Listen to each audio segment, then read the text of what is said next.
Preposition নিয়ে আমি আপনাদের সামনে এখন হাজির হলাম এবং নতুন একটি টপিকস এবং সাথে থাকুন, সঙ্গে থাকুন।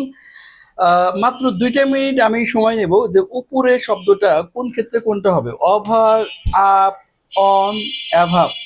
তো কোন ক্ষেত্রে কোনটা হবে, তো জাস্ট 2 মিনিট সময় দিবেন আমাকে, আমি বিষয়টি একদম ক্লিয়ার করে দেব প্র্যাকটিক্যালি ভাবে। ধরেন যদি সংযুক্ত থাকে, কোনো কিছুর সাথে সংযুক্ত থাকে, আমার এখানে দেখতে পাচ্ছেন হাত, এটা কিন্তু হাতের সাথে সংযুক্ত আছে। তো সংযুক্ত যদি থাকে সেই ক্ষেত্রে কি হবে, অন হবে, অন। সেই ক্ষেত্রে হবে the book is on my hand.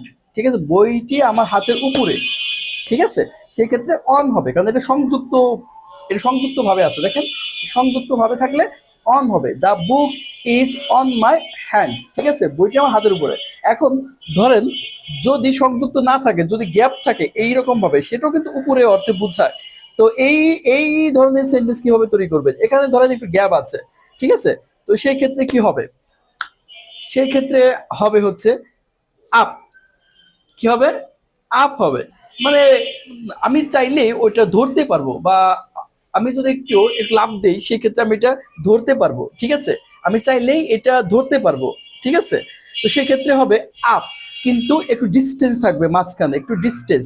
ধরেন সিলিং ফ্যান, সিলিং ফ্যান যদি হয় সেই ক্ষেত্রে কি হবে, আপ হবে।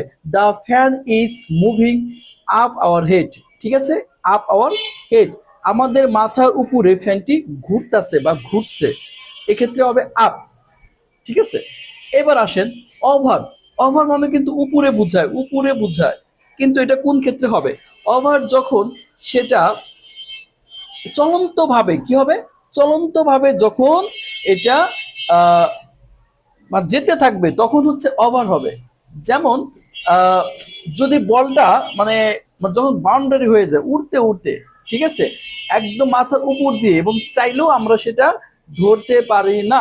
ঠিক আছে, সেই ক্ষেত্রে আমাদের হবে কি, over the ball, okay, is over the boundary. ঠিক আছে, আর যেটা ধরা ছোঁয়ার বাহিরে, যেটা কখনোই সম্ভব না, চাইলেও সম্ভব না যে এটা আমি ধরতে পারবো, এটা সম্ভবই না, ইম্পসিবল, সেই ক্ষেত্রে কি হবে, অ্যাভাব। যেমন আকাশ, the sky is above our head. ঠিক আছে, মানে আকাশটি আমাদের মাথার উপরে, কিন্তু এই ক্ষেত্রে হবে অ্যাভাব, এটা কিন্তু ধরা ছোঁয়ার বাইরে। তো আশা করি এই উপরে শব্দটা নিয়ে আর কখনো সমস্যা থাকবে না। অন, আপ, ওভার, অ্যাভাব, বিষয়টি ক্লিয়ার হয়ে যাবে। থ্যাংক ইউ সবাইকে, ধন্যবাদ। এবং যাওয়ার আগে একটি কথা বলে রাখি, যদি সাবস্ক্রাইব না করে থাকেন দয়া করে do the subscribe my channel please, কারণ এটা একটা এডুকেশনাল চ্যানেল।